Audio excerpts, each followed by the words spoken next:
Hello my dear students, my name is Brajesh Bharti. So dear student, आज की इस video में जो है 12th बायोलॉजी का सेकंड चैप्टर जो कि है पुष्पी पौधों में लैंगिक चरण यानी sexual reproduction in flowering plant, इस चैप्टर से जितने भी ऑब्जेक्टिव हैं इस वीडियो में दिए गए हैं। ठीक है, वो भी मोस्ट इम्पोर्टेंट ऑब्जेक्टिव जो कि 2022 में जो है 12th का एग्ज़ाम जो देगा, बायोलॉजी वाला जो एग्ज़ाम देगा बच्चे, तो उसमें ये जो अच्छा स्कोर कर पाएंगे। ठीक है, पुष्पी पौधों में लैंगिक जनन मोस्ट इम्पोर्टेंट को चैप्टर है, पुष्पी पौधों में लैंगिक जनन।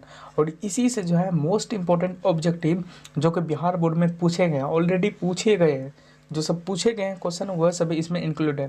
ठीक है, पहला क्वेश्चन देखते हैं, एंटोमोफिली नामक परागण किसके द्वारा होता है। एंटोमोफिली नामक परागण किसके द्वारा होता है, तो मैं आपको सीधा आंसर बताऊंगा और टाइम आपका वेस्ट नहीं करूंगा। जानता हूँ कि आपका टाइम बहुत कीमती है। ठीक है, तो एंटोमोफिली नामक परागण जो है कीड़ा के द्वारा होता है। एंटोमोफिली नामक परागण कीड़ा के द्वारा होता है। अगला देखते हैं सेकंड नंबर का क्वेश्चन, एनिमोफिली नामक परागण किसके द्वारा होता है। एनिमोफिली नामक परागण किसके द्वारा होता है, 2010 में बिहार बोर्ड में पूछा गया है। 2010 में बिहार बोर्ड में पूछा गया मोस्ट इंपॉर्टेंट क्वेश्चन है कि एनिमोफिली नामक परागण जो है हवा के द्वारा होता है। एनिमोफिली नामक परागण हवा के द्वारा होता है। थर्ड नंबर का क्वेश्चन देखते हैं, किस फल का बीजचोल खाया जाता है। किस फल का बीजचोल खाया जाता है, तो लीची इसका राइट आंसर होगा। लीची का बीजचोल खाया जाता है। बी नंबर का ऑप्शन सही हो जाएगा। ठीक है, अगला है, मुकुलन द्वारा जनन किसमें होता है। मुकुलन द्वारा जनन किसमें होता है, 2010 में पूछा गया मोस्ट इंपॉर्टेंट क्वेश्चन है कि मुकुलन द्वारा जनन जो है ईस्ट में होता है। मुकुलन द्वारा जनन ईस्ट में होता है। ए नंबर का ऑप्शन।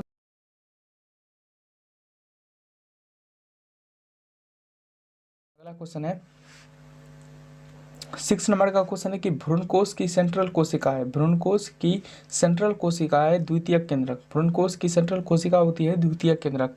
बी नंबर का ऑप्शन सही हो जाएगा। अगला क्वेश्चन है, देखते हैं, एनाट्रोप्स बीजांड होता है। एनाट्रोप्स बीजांड होता है उल्टा होता है। एनाट्रोप्स बीजांड जो होता है वो उल्टा होता है, इसलिए बी नंबर का ऑप्शन सही हो जाएगा। अगला क्वेश्चन 8 नंबर का देखते हैं। 8 नंबर का क्वेश्चन यह है कि गेहूं में परागण किसके द्वारा होता है। गेहूं में परागण किसके द्वारा होता है, तो गेहूं में परागण वायु के द्वारा होता है। ए नंबर का ऑप्शन सही हो जाएगा। सभी मोस्ट इंपॉर्टेंट क्वेश्चन है, सभी को ध्यान से देखिए। तो अगला क्वेश्चन देखते हैं, बीजांड विकसित होकर क्या बनता है। बीजांड विकसित होकर क्या बनता है, तो बीजांड विकसित होकर फल बनता है। ए नंबर का ऑप्शन सही हो जाएगा। बीजांड विकसित होकर फल बनता है। अगला क्वेश्चन है 10 नंबर का, पुष्पासन किसका खाया जाता है। पुष्पासन खाया जाता है, तो पुष्पासन जो है सेब का पुष्पासन खाया जाता है। सेब बी नंबर का ऑप्शन सही हो जाएगा। अगला देखते हैं, भ्रूणपोष का क्या कार्य होता है। भ्रूणपोष का क्या कार्य होता है, तो भ्रूणपोष का कार्य होता है भ्रूण बनाना। भ्रूणपोष का कार्य होता है भ्रूण बनाना। मोस्ट इंपोर्टेंट ये क्वेश्चन जो है बार बार पूछा जाता है एग्जाम में, भ्रूणपोष का क्या कार्य है, तो भ्रूणपोष का कार्य क्या है, भ्रूणपोष का कार्य होता है भ्रूण बनाना। गेमिट्स के युग्मन को क्या कहा जाता है। गेमिट्स के युग्मन को क्या कहा जाता है, तो गेमिट्स के युग्मन को सिनगेमी कहा जाता है। गेमिट्स के युग्मन को सिनगेमी कहा जाता है। बी नंबर का ऑप्शन सही हो जाएगा। अगला देखते हैं, भ्रूणपोष की उत्पत्ति किससे होती है। भ्रूणपोष की उत्पत्ति किससे होती है, तो भ्रूणपोष की उत्पत्ति गुरु बीजाणु से होती है। भ्रूणपोष की उत्पत्ति गुरु बीजाणु से होती है। 14 नंबर का क्वेश्चन देखते हैं कि परागकण का बाह्य चोल बना होता है। परागकण का जो है बाह्य चोल बनाता है वो किस चीज से बनाता है, स्पोरोसेलुलोज का बना होता है। परागकण का बाह्य चोल स्पोरोसेलुलोज का बना होता है। ठीक है, 15 नंबर का क्वेश्चन देखते हैं हम, चिड़ियों के द्वारा परागण क्या कहलाता है। चिड़ियों के द्वारा परागण आर्निथोफिली कहलाता है। चिड़ियों के द्वारा परागण आर्निथोफिली कहलाता है। मोस्ट इंपोर्टेंट क्वेश्चन है। और 60 नंबर का क्वेश्चन देखते हैं कि वेलिसनेरिया के पुष्प क्या होते हैं, तो वेलिसनेरिया के पुष्प जो होते हैं वो जल परागित होते हैं। वेलिसनेरिया के पुष्प जल परागित होते हैं। 70 नंबर का क्वेश्चन है कि पराग किससे भरपूर होते हैं। पराग किससे भरपूर होते हैं, तो पराग जो है पोषणों से भरपूर होते हैं। पराग किससे भरपूर होते हैं, पराग पोषणों से भरपूर होते हैं। 18 नंबर का क्वेश्चन है कि पुष्प के नर जनन अंग को क्या कहते हैं। पुष्प के नर जनन अंग को पुमंग कहा जाता है। पुष्प के नर जनन अंग को पुमंग कहा जाता है। यह इंपॉर्टेंट क्वेश्चन है, इस क्वेश्चन को आपको ध्यान में रखना है। ठीक है, 19 नंबर का क्वेश्चन देखते हैं कि किसने सिद्ध किया कि कोशिका टोटीपोटेंट होती है।